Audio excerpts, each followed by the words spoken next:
오늘은 7월 24일 금요일입니다.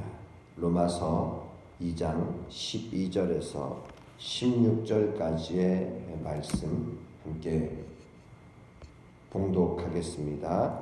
무릇 율법 없이 범죄한 자는 또한 율법 없이 망하고, 무릇 율법이 있고 범죄한 자는 율법으로 말미암아 심판을 받으리라. 하나님 앞에서는 율법을 듣는 자가 의인이 아니요 오직 율법을 행하는 자라야 의롭다 하심을 얻으리니, 율법 없는 이방이 본성으로 율법의 일을 행할 때에는 이 사람은 율법이 없어도 자기가 자기에게 율법이 되나니, 이런 이들은 양심이 증거가 되어 그 생각들이 서로 혹은 고발하며 혹은 변명하여 그 마음에 새긴 율법의 행위를 나타내느니라. 곧 나의 복음에 이른 바와 같이 하나님이 예수 그리스도로 말미암아 사람들의 은밀한 것을 심판하시는 그날이라. 아멘. 종이 주인의 마음과 생각을 알면서도 주인의 뜻대로 행하지 않으면 어떻게 될까요? 주인의 인정을 받을 수 없을 것입니다. 우리와 하나님과의 관계도 그러합니다. 유대인들은 율법을 잘 안다고 하나님의 심판에서 면제되는 것이 아님을 우리는 알게 됩니다.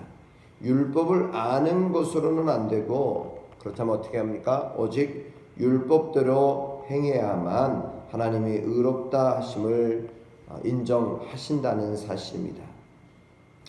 오늘 이 말씀을 무릇 율법 없이 범죄한 자는 또한 율법 없이 망하고, 율법이 있고 범죄한 자는 율법으로 말미암아 심판을 받으리라.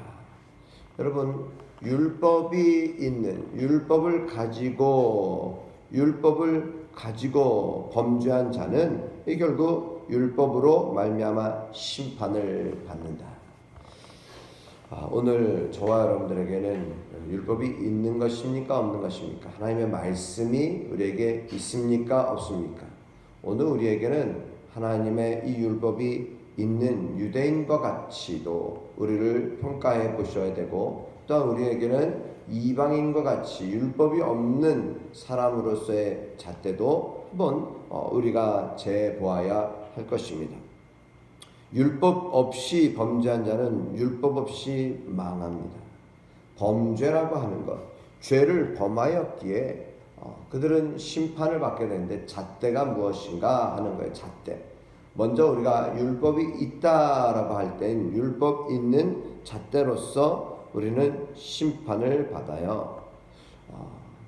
그러기에 이 심판이라고 하는 것, 우리가 범죄라고 한다고 할 때는 이것은 그 행위로 말미암이죠. 행하는 것입니다. 그러기에 오늘 바울은 로마 교회를 향하여서 이렇게 말합니다. 13절에 하나님 앞에서는 율법을 듣는 자가 의인이 아니고 오직 율법을 행하는 자라야 의롭다 하심을 얻는다. 즉 하나님께서 유대인이든 이방인이든 그 행위대로 심판을 하신다라는 사실이에요. 그러기에 율법을 행하는 자라야 의롭다 하심을 얻는다라는 사실입니다. 이러한 기준을 따를 때에 우리는 율법을 듣는 자가 아니라 우리는 행하는 자로서의 삶을 살아가야 할 것입니다. 그러기에 계속해서 14절에도 이 율법 없는 이방인의 본성으로 율법의 일을 행할 때는 이 사람은 율법이 없어도 자기가 자기에게 율법이 되는. 먼저 우리는 행위대로 복음을 받고요. 두 번째로 어떤 것이 있는가? 하나님의 심판의 기준은 매우 의로운데요. 바울은 이 심판의 기준을 행함에서 마음과 양심의 문제로 끌고 갑니다. 마음과 양심의 문제로. 그러기에 이 사람은 율법이 없어도 자기가 자기에게 율법이 된다. 우리 15절은 같이 함께 봉독해 보겠습니다. 이런 이들은 그 양심이 증거가 되어 그 생각들이 서로 혹은 고발하며 혹은 변명하며 하여 그 마음에 새긴 율법의 행위를 나타내느니라.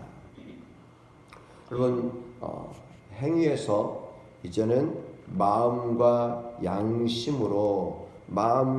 양심의 문제로서 우리가 나아간다라는 사실입니다. 유대인들은 율법을 외적 행동으로 지키면 된다라고 생각했지만 이것은 예수님 당시 바리새인들 모습에서 확연히 드러났죠. 겉으로는 율법을 지켰어요. 그러나 실상 그들의 마음은 부패한 회칠한 무덤 같았습니다. 이방인들의 경우는 율법을 받지 않았지만 그들 마음과 양심에 새긴 하나님의 법이 있었습니다. 그러기에 이 사람의 양심은 선악을 분별하는 기능을 하게 됩니다. 오늘 우리 속에 얼마나 수없이 많은 이 죄성들이 우리에게 있는지, 이 죄성들이 우리에게 있다.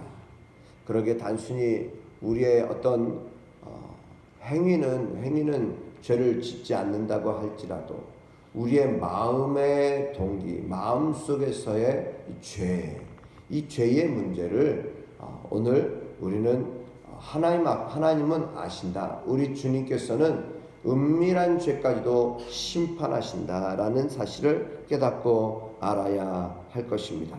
우리 16절 말씀 함께 마지막으로 다시 한번 봉독합니다. 곧 나의 복음에 이른 바와 같이 하나님이 예수 그리스도로 말미암아 사람들의 은밀한 것을 심판하시는 그날이라. 양심은 알아요. 양심은 우리에게 선악을 분별하는 기능을 하고 있습니다. 하나님의 뜻이 무엇인지 양심은 알지만 그 뜻대로 행하지 못하기에 결국 이방인들은 양심의 법으로 심판을 받습니다.